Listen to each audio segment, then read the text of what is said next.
এক কৃষক, এক গরু, এক ভালোবাসা। ঢাকার পথে কালো মানিক। প্রশ্ন একটাই, এই উপহার তেল মারার রাজনীতি নাকি নিঃস্বার্থ শ্রদ্ধার নিদর্শন? গরুর নাম কালো মানিক, ওজন ৩৫ মন, পথের সাথী ট্রাক, ব্যান্ড পার্টি আর এক জাত যুবক। উদ্দেশ্য খালেদা জিয়াকে উপহার দেওয়া।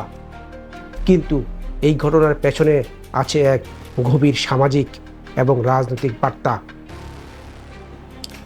আজকের এই গল্পটি শুধুই একটি গরু ঢাকায় পাঠানোর ঘটনা নয়, এটি ভালোবাসা, বিশ্বাস আর রাজনৈতিক সংস্কৃতির এক ব্যতিক্রমী দৃষ্টান্ত। পটুয়াখালীর কৃষক সোহাগ মৃধা নিজের হাতে ৬ বছর ধরে লালন পালন করেছেন কালো মানিক নামের একটি গরু।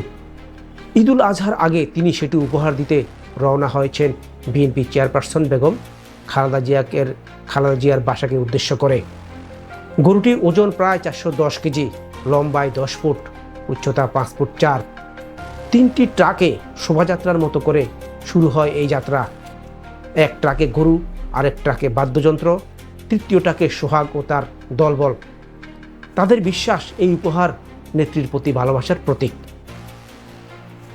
প্রথমে ভাবুন, সাধারণ একজন কৃষক যিনি নিজেই বলছেন, ভাই ভাইরাল হতে চাই না, আবেগ থেকেই দিচ্ছি। তিনি জানেন লোকজন বলবে তেল মারতেছে। প্রশ্ন হচ্ছে, এই তেল খারাপ নাকি ভালো?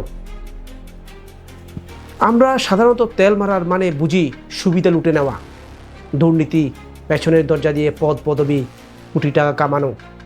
কিন্তু এখানে সোহাগ যা করছেন তা হলো তেল নয়, বরং ভালোবাসার তেল। যেখানে নিজের সন্তানের মতো গরু পালন করে নেত্রীকে উপহার হিসাবে দিতে যাচ্ছেন, বিনিময়ে কিছুই চান না। এটা এক প্রকার সংস্কৃতি, রাজনীতির সঙ্গে আবেগের মিশেল। এমন ঘটনা রাজনীতিতে বিরল নয়। আওয়ামী লীগের আমলেও এমন অনেক অনুসারী আছে যারা নিজের সর্বত্র বা সর্বস্ব দিয়ে নেত্রী শেখ হাসিনাকে ভালোবেসেছিল। কিন্তু পার্থক্য কোথায়? আজ শেখ হাসিনাকে কেউ এমন গরু উপহার দিতে চাইলে তারা কি করতে পারত? ভারতীয় উপমহাদেশে মুসলমানদের গরু কোরবানি এখন কতটা সংবেদনশীল তা আমরা জানি। বাংলাদেশের সরকারদলীয় সমর্থকদেরও সেই জায়গা নেই, যেখানে নেতা নেত্রীদের কাছে সরাসরি কিছু পাঠানো যায়। নিরাপত্তা, প্রটোকল আর রাজনৈতিক দূরত্ব সব মিলিয়ে সেই সম্পর্ক অনেক দূরের হয়ে গেছে। কিন্তু কৃষক সোহাগের এই উপহারটা একরকম মেটাফোর।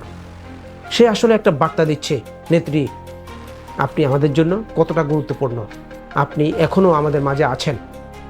বিএনপি যদি কখনো ক্ষমতায় ফিরে আসে, তাহলে এমন মানুষদের যেন গুরুত্ব দেওয়া হয়, এমনটাই প্রত্যাশা। বাংলাদেশের রাজনীতিতে তৃণমূলের কর্মীদের মূল্যায়ন নিয়ে দীর্ঘদিন ধরেই অসন্তোষ রয়েছে। আওয়ামী লীগ হোক বা বিএনপি, তৃণমূলের যারা জীবন দিয়ে, শ্রম দিয়ে, বিশ্বাস নিয়ে কাজ করে, তাদেরকে একসময় মূল্যায়ন করা হয় না। পাঠক, আমরা আশা করি এরকমদের ভবিষ্যতে যদি বিএনপি ক্ষমতায় আসে, তারা মূল্যায়ন করবে, তাদের কথা মনে রাখবে। এ ব্যাপারে আপনি কি ভাবছেন? জানান আপনার মতামত। আর আমাদের চ্যানেল এবং পেজ সাবস্ক্রাইব বা ফলো করে আমাদের পাশে থাকুন। আজ এই পর্যন্তই, ধন্যবাদ।